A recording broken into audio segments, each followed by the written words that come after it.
One of the most overlooked aspects of Watch Dogs 1 is the intricate role of the Fixer ecosystem, a hidden world that operates entirely in the shadows of the main story. While Aiden Pearce interacts with Fixers mostly as enemies or anonymous threats, the game actually reveals a deeper, more structured network of mercenaries and cybercriminal contractors whose work shapes almost every event in the background. What makes this topic so fascinating is that Fixers aren't just hitmen. They are part of a decentralized marketplace that feeds on information, reputation, and digital blackmail, all powered through ctOS. Every contract Aiden receives, every bounty placed on him, and every ambush he encounters ties back to this underground economy that players rarely talk about. One detail many players overlook is that the Fixer network works almost like a stock market. Contracts go up, rewards change, and availability depends on what Aiden does in the world.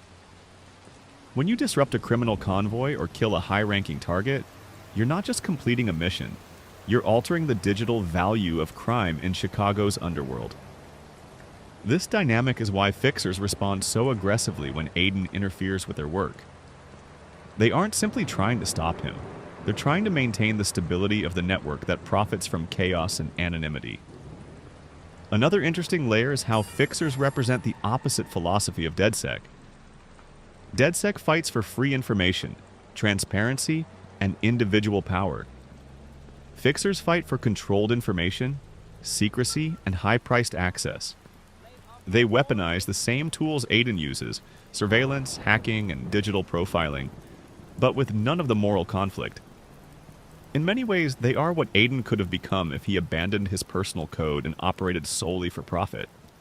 And then there's Jordy Chin, perhaps the clearest example of how the Fixer world works. He's charming, humorous, and efficient, but also completely unpredictable, switching sides the moment someone offers him a better deal. Jordy isn't just a character, he's a symbol of the Fixer system itself. Loyal to money, not people, operating with strict professionalism one moment, and playful chaos the next. His interactions with Aiden expose that Fixers aren't monsters. They're business people whose business just happens to be killing, hacking, smuggling, or whatever the contract demands. It's a reminder that in Watch Dogs 1, information is the real currency, and Fixers are the brokers who move it around. In the end, the Fixer network is a massive part of Watch Dogs 1 that most players never fully explore, yet it influences Aiden's story from start to finish. Every threat he faces, every chase he endures, and every contract placed on him is part of this invisible machine that thrives on digital warfare. And the scariest part? It operates almost exactly like real-world darknet markets. Anonymous, decentralized, and impossible to shut down completely. What makes the Fixer world even more unsettling is that ctOS doesn't just enable them, it protects them.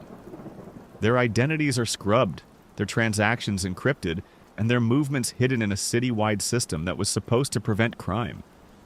It shows that in Watch Dogs 1, the greatest threat isn't the criminals you can see, but the ones who use the city's own technology to vanish whenever they want. When people think about Watch Dogs 1, the focus always lands on Aiden, ctOS, or the streets of Chicago.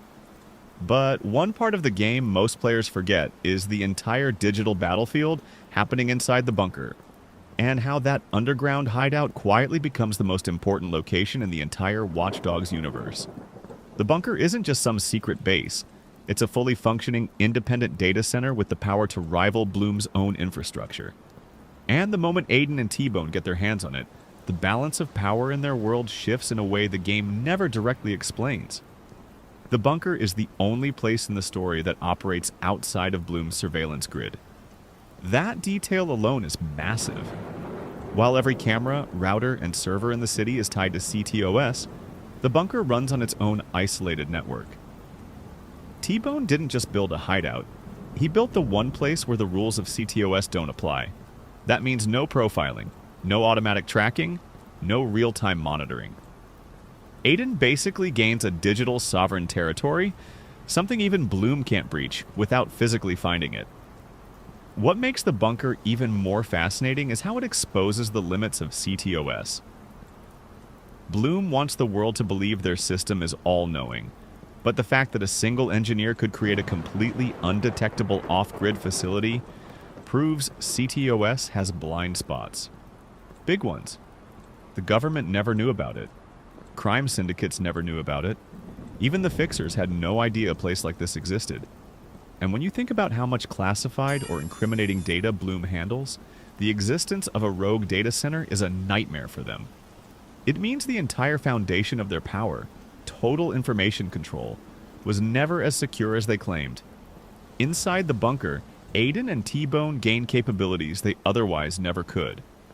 From here, they intercept communications, run deep trace searches, analyze encrypted networks, and launch widespread hacks without being detected. It becomes their safe zone, their war room, and essentially the birthplace of their resistance. Even plot-wise, major breakthroughs in the story only happen once the bunker comes online. It's where Aiden tracks Maurice, where he studies the Merlot footage, where he dismantles Quinn's operations, and where he finally gets the upper hand over Bloom. But the most overlooked detail is this. The bunker becomes the blueprint for the hacktivist world we see in Watch Dogs 2 and Legion. DedSec's decentralized, off-grid hackerspaces all follow the same philosophy that T-Bone started here. Autonomous bases powered by independent networks, hidden from centralized surveillance. People credit Marcus or Wrench for shaping the future of the series, but the real seed was planted the moment T-Bone built that forgotten island fortress. In a game full of guns, gangs, and data warfare, the bunker ends up being the one quiet location that changes everything. Players see it as a cool hideout, but lore-wise, it's the birthplace of the movement that eventually challenges Bloom globally. Proof that one engineer, one idea, and one hidden server farm can shake an entire surveillance empire. And what makes it even more powerful is that Aiden never fully realizes the long-term impact of taking control of it. To him, it's a tool for revenge, but to the world, it becomes the spark that shows Bloom can be beaten,